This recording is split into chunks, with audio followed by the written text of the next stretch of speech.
Alright, so welcome to my YouTube station. This is my first attempt at vlogging, and what I'm going to do with this is the idea is to basically create some video study guides for my students, so week by week they can watch these, or they can watch them all at the end of the unit, and kind of get the idea of what the main themes of our class are.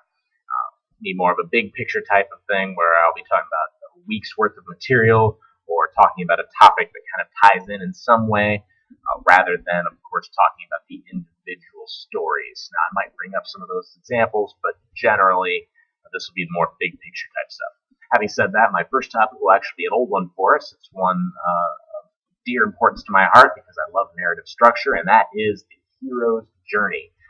There are two books that you can look at if you want to do more reading on this, one of which is Joseph Campbell, The Hero with 1,000 Faces.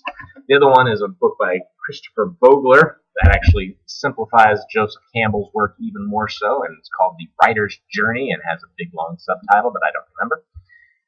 But check these books out if you want to have more information about them. I once had a classroom observation with a principal who, by the way, has no background in English as far as I'm aware of, wrote a note about what I was covering in class when I was actually covering the hero's journey information with my students, and I thought it showed a keen sense of insight into this topic, because this is a Catholic school, so it's sort of a theological slant on everything, but she wrote that this was an especially inspiring topic because it's a search for the light in the world, and I think that's a very keen observation, especially from someone who, like I said, doesn't, as far as I'm aware, doesn't have any background in language arts or literature, and I think she's absolutely right, and I think that's the very cool thing about this. In a sense, though, that's what the study of almost anything is. It's a search for light in the world, and we do it through different means. The small questions are different, but the big questions are still the same. It's really about finding meaning, finding how the universe works and why it works that way, and all of these big, grand questions that probably will never fully be answered. Ultimately, we read literature to help make sense of the world. It's a search for meaning in life. Narratives are built in a way where we kind of feel that we are power over the things that happen to us. Event A causes event B, causes event C, causes event D, which is the big bad thing that happened in my day that I want to complain about. Or maybe it's the big grand accomplishment that I had in my day that I want to tell my wife about, say, yay, go me. Either way, whether positive or negative, this is the way we make sense of the world. We like feeling like we had a say in what happened to us, or that those other jerk people that did bad things to us, it's their fault. We live in a highly deterministic world where there are millions of things that could lead to any one of our actions, or anyone else's actions around us, or even the completely seemingly separate actions of weather and just everything around us, that really we have very little say in what happens to us, but we don't like that feeling. It's a feeling of insignificance. It's a feeling of not having any agency or empowerment over your own life, and that's a pretty uncomfortable thing. I think this feeling of empowerment is another reason why people love video games so much too. Not only are you reading about a character like Elizabeth Bennet in Pride and Prejudice, but with a game like The Legend of Zelda, you actually get to make Link do stuff. You have the power on how to tell the story, at least to some degree.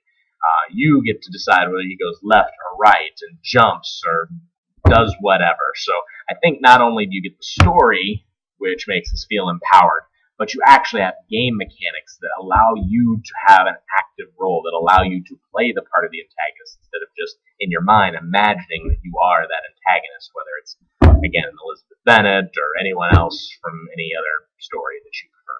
I think this ties in nicely with a book that I actually just finished reading this last week, John Green's The Fault in Our Stars. Fantastic book, by the way. It will make you cry unless you are a soulless automaton. If you're a soulless automaton, why are you watching YouTube? Shouldn't you be like building cars up in Detroit, or, I don't know, vacuuming my carpet, or, I don't know, trying to overthrow mankind and put us all in pods to power even more soulless automatons? Anyway, in the book, though, one of the characters says that sometimes the universe wants to be noticed, which turns into a very important line in the book, because this later turns into an idea that not only does sometimes the universe want to be noticed by us, but I think, and the characters also think, that we want to be noticed by the universe as well. We want to feel significant. We want to feel that we are the center of the universe, even though we all know that we're not. None of us, well, at least most of us, aren't that narcissistic to think that I'm the center of the universe.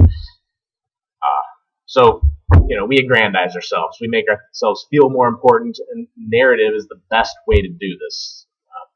It makes us feel special. It does make us feel like we're the center of the universe, at least our own universe. It makes us feel empowered that the things that we do matter.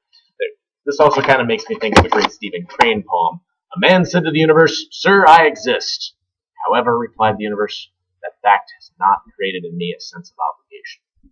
I think that's kind of a great way of looking at it. The universe wants to be noticed. People want to be noticed. We don't feel a great sense of obligation to the other. I don't feel a great sense of obligation to the universe. And sometimes because of that, we do some silly things. But, of course, we're doing this because we're trying to be noticed. We're trying to find meaning. We're trying to feel special. It's likely that in many other fields, like the sciences, they'll also make us feel less significant. So sometimes the study of these things actually doesn't make us feel more significant. We can see the tiniest organisms through microbiology, or the threads of existence through physics.